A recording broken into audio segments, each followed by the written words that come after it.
नमस्कार दोस्तों, एक संवैधानिक प्रोसेस डिलिमिटेशन का और एक नया टर्म आ गया है कि 16 बच्चे पैदा करो। डिलिमिटेशन का इतना खौफ है कि सदर्न स्टेट्स हमारे 16-16 बच्चा करने के लिए वहां के चीफ मिनिस्टर साहब आगे आकर बोलते हैं भरी सभा में। आखिर ऐसा क्यों? और डिलिमिटेशन का ऐसा भी क्या डर है कि इतने बच्चे करने पड़ेंगे? हालांकि शुद्ध शब्दों में तो 16 बच्चों को नहीं बोला गया, पर वो 16 वेल्थ की बात कर रहे थे अपनी भाषा में, जिसको डिसाइफर किया जा रहा है कि ये अब वेल्थ की बस बात नहीं कर रहे, ये 16 बच्चों की बात कर रहे हैं। आप सभी का स्वागत है इस सेशन में। आइए देखते हैं कि डिलिमिटेशन से आखिर इतना भय क्यों। बड़ी बात, डिलिमिटेशन है क्या? आपके चुनाव होते हैं और चुनाव की प्रक्रिया में कॉन्स्टिट्यूशन द्वारा ही ये लिखित है कि आपके हर कॉन्स्टिट्यूएंसी का स्ट्रेंथ बराबर हो लगभग, इसीलिए डिलिमिटेशन करना पड़ता है। अब डिलिमिटेशन के लिए पूरा प्रोसेस बनाया गया है, fixing the number of seats and boundaries, ताकि हर कॉन्स्टिट्यूएंसी का पॉपुलेशन आधार एक जैसा हो सके। डिलिमिटेशन कमीशन बनाया जाता है एक्ट ऑफ पार्लियामेंट में, और यह हमारे संविधान में आर्टिकल 42 में मेंशन है।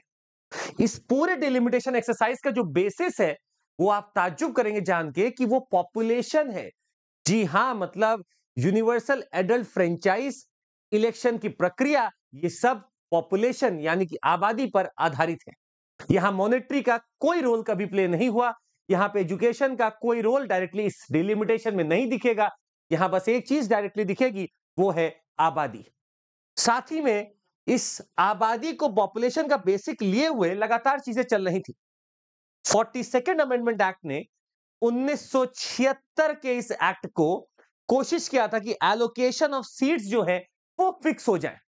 हालांकि हमारे पास 84th अमेंडमेंट एक्ट भी है, 87th अमेंडमेंट एक्ट भी है, जिसने नंबर ऑफ सीट्स को जो फ्रीज किया था, वो पॉपुलेशन का आधार बस बार बार बदला है। मतलब हमारी जो कॉन्स्टिट्यूएंसीज का जो टोटल नंबर है वो फिक्स्ड है, पर उसका आधार डिलिमिटेशन का बार बार बदला गया है। और 87 कॉन्स्टिट्यूशनल अमेंडमेंट एक्ट के हिसाब से 2001 को हमें पॉपुलेशन का आधार लेते हुए बाउंड्रीज बनानी है, ताकि लगभग हर कॉन्स्टिट्यूएंसी में जो वोटिंग पावर हो वो इक्वल हो सके, पर नंबर ऑफ सीट चेंज नहीं हुई है।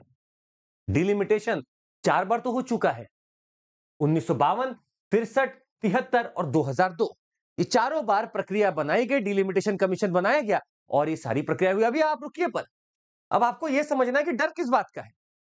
आज की अगर आप मौजूदा स्थिति देखें, तो हमारे पास सीट्स जो एलोकेशन आपको दिखेंगी, उत्तर प्रदेश 80 सीट के साथ लोकसभा में बैठा है, बिहार 40 सीट के साथ है, झारखंड 14 और वेस्ट बंगाल 42 सीट के साथ है।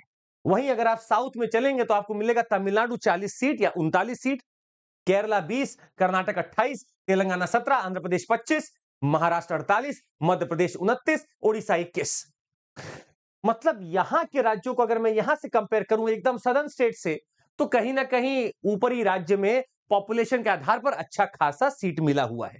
ये तो आज तक की बात है, पर अगर आज पॉपुलेशन और सेंसस हो जाए और आज डिलिमिटेशन हो जाए नए सेंसस के आधार पर, तो क्या माहौल खराब होगा? माहौल बदलेगा? बिल्कुल बदलेगा सर। सदर्न स्टेट्स ने लगातार कोशिश की है डेवलपमेंट करने की, लिटरेसी फैलाने की, अवेयरनेस की, जिसकी वजह से वहां का पॉपुलेशन ग्रोथ रेट कम हुआ, फर्टिलिटी रेट कम हुई। जी हां, चमत्कार तो भारत में अक्सर होते रहे हैं, और अभी हम आपको दिखाएंगे पूरा आपका 30 साल का चमत्कार का कच्चा चिट्ठा हम आपको दिखाएंगे। पर सदर्न स्टेट्स में लिटरेसी के कारण, डेवलपमेंटल एफर्ट के कारण, लोगों में अवेयरनेस के कारण फर्टिलिटी रेट कम हो गई, जिसके फलस्वरूप अगर आप देखें अब सीट का अगर बंटवारा हो, तो पॉपुलेशन जहां की ज्यादा, वहां को ज्यादा सीट मिलेगी। मतलब उत्तर प्रदेश 143 तक जा सकता है, बिहार 80 तक जा सकता है, वेस्ट बंगाल 60 तक जा सकता है, राजस्थान 50, मध्य प्रदेश 52, महाराष्ट्र 76। पर जैसे ही मेरी नजर इन राष्ट्रों पे पड़ती, इन राज्यों पे पड़ती है जो साउथ में है, दक्षिण में है, तो आप देखेंगे केरला को तो यह डर है उसकी 20 सीट में से कम ना हो जाए। तमिलनाडु ये अटकल लगा रहा है कि मेरी अभी 39 है, बढ़कर 41 पे ही ना रुक जाए। हालांकि कुछ लोगों का कहना है 49 तक जाएगी, पर इसका डर है 41 पे ही ना रुक जाए। कर्नाटक ही एक ऐसा निकल कर आ रहा है जिसकी सीट ठीक ठाक बढ़ेगी, आंध्र प्रदेश और तेलंगाना की भी थोड़ी बहुत बढ़ सकती है। पर इनका थोड़ा बढ़ना और यहां पे बहुत ज्यादा बढ़ना पूरे प्रपोर्शन को खराब कर सकता है चुनाव में। मतलब इसका कि अगर उत्तर प्रदेश और बिहार, राजस्थान, मध्य प्रदेश अगर एक साथ बैठ जाएं तो 50% तो यही सीट कर लेंगे कवर, या कुछ और को आप जोड़ लें तो 50% कवर हो गया और सदर्न स्टेट्स पीछे रह जाएंगे, अपनी बातों को रिप्रेजेंटेशन में नहीं बदल पाएंगे। ये हमेशा से नहीं था सर। आज फर्टिलिटी की रेट की आप बात करते हैं तो फर्टिलिटी रेट आज के दिन भारत में उत्तर प्रदेश के आसपास 2.3 से लेकर 2.4 के बीच में है। बिहार में आज भी चमत्कार पे चमत्कार है और 3.0 के आसपास है फर्टिलिटी रेट। पर जैसे ही आपका ध्यान जाएगा सदर्न स्टेट्स पे, केरला 1.7 से 1.8, तमिलनाडु 1.6 से 1.8, कर्नाटक, आंध्र प्रदेश 1.7, तेलंगाना 1.8। इसका मतलब है सदर्न स्टेट जहां पर डेवलपमेंट हुआ है वहां पर फर्टिलिटी रेट कम हो गई है। पर अगर आप ये बात करें, हमेशा से ऐसा तो नहीं रहा। फर्टिलिटी रेट हमारी 2.1 के बहुत आगे रही है। 2.1 रिप्लेसमेंट रेट माना जाता है। अब एक समय ऐसा भी आता है 1951 से लेकर 1981 तक कि पॉपुलेशन एक्सप्लोजन होता है, चमत्कार पे चमत्कार। इस समय ग्रोथ रेट पॉपुलेशन की 2.5% के आसपास होती है और सदर्न स्टेट्स में भी अच्छा खासा हो रहा होता है ग्रोथ रेट।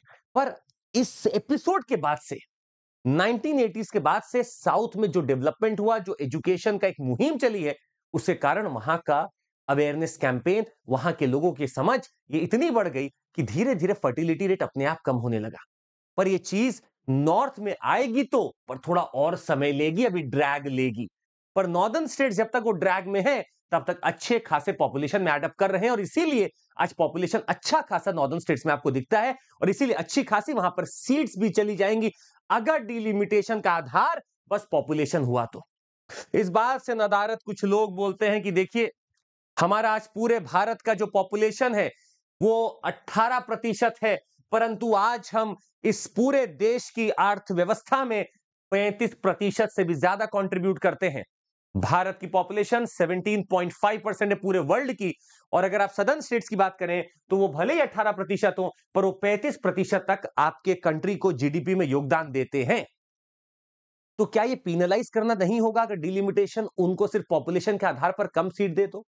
इसके लिए एक प्रपोजल ये भी दिया जा रहा है कि आप पॉपुलेशन के साथ डेवलपमेंटल इंसेंटिव्स को भी रखें, डेवलपमेंट को भी एक फैक्टर बनाएं, एजुकेशन को भी एक फैक्टर बनाएं, ताकि लोग डेवलपमेंट लेकर आए, उनको इंसेंटिवाइज किया जाए, ना कि पीनलाइज किया जाए। आप इनके लिए स्पेशल पैकेज भी ला सकते हैं। जिन लोगों को लगता है कि शायद उनकी इस चीजों को कम सुना जाएगा, आप कुछ सीट्स उनके लिए रख सकते हैं। ये सारी कवायदे अभी चल रही हैं, अब देखना बाकी है कि होता क्या है। पर लोग साउथ में बोल रहे हैं, ये सीएम बोल रहे हैं कि बच्चे करो, फैमिली प्लानिंग का जो नोशन है उसको हटाओ, बदलो। और चंद्रबाबू नायडू साहब भी एक रैली में कल बोलते हैं कि देखो अब एजिंग हो रही है, लोग जल्दी जल्दी वृद्ध हो रहे हैं, तो बच्चे और चाहिए, हम आपको इंसेंटिव देते हैं, आप बच्चों का आप फर्टिलिटी रेट बढ़ाओ। ये अब होने वाला है। क्या इसके पैमाने शायद हमने डिस्कस किया, पर आपको ये बताना है कि इसका क्या तरीका है। हम पॉपुलेशन को बढ़ते रहते तो नहीं देख सकते, पर हां, रिप्लेसमेंट रेट के नीचे आना भी एक खतरे की घंटी है, क्योंकि भारत का पूरा एवरेज अगर आप देखें तो 2.1 से नीचे आ चुका है। क्या हम जापान की तरफ बढ़ रहे हैं? क्या हम साउथ कोरिया की तरफ बढ़ रहे हैं? ऐसा भी हमारे लिए संकटग्रस्त है। आप नीचे कमेंट करके जरूर बताइएगा कि कैसे आखिर पॉपुलेशन, पॉलिटिक्स और बैलेंस बनाया जाए। नीचे कमेंट करके जरूर बताइएगा। आपको बता दें, जुड़ना है आपको हमारे साथ, ऑफर आज खत्म हो रहा है। 24999 में पूरा कोर्स ले जाइए, बढ़िया से पढ़ाई करिए। हमारे बैचेस 3 2025, 2027, 2026 के लिए। अगर आप 27 और 26 के लिए तैयारी कर रहे हैं तो 26 के लिए 22 महीने का कोर्स मात्र 29999 में, पर आपको एक कोड यूज करना पड़ता है, कोड है CMC। साथ ही में आगाज बैच है 2027 के लिए, जुड़ सकते हैं आप, अक्टूबर 27 से चालू हो रहा है। रिपीटर्स बैच उनके लिए जो वापस से देना चाहते हैं, 2025 का एग्जामिनेशन एक बार दे चुके हैं, और ज्योग्राफी ऑप्शनल जिनका है तुरंत जुड़ जाइए। पेपर 2 चालू हो चुका है, एक क्लास हो गई है, आप जुड़ जाइए और आनंद लीजिए। CMC कोड याद रखिएगा। जय Hind, thank you so much.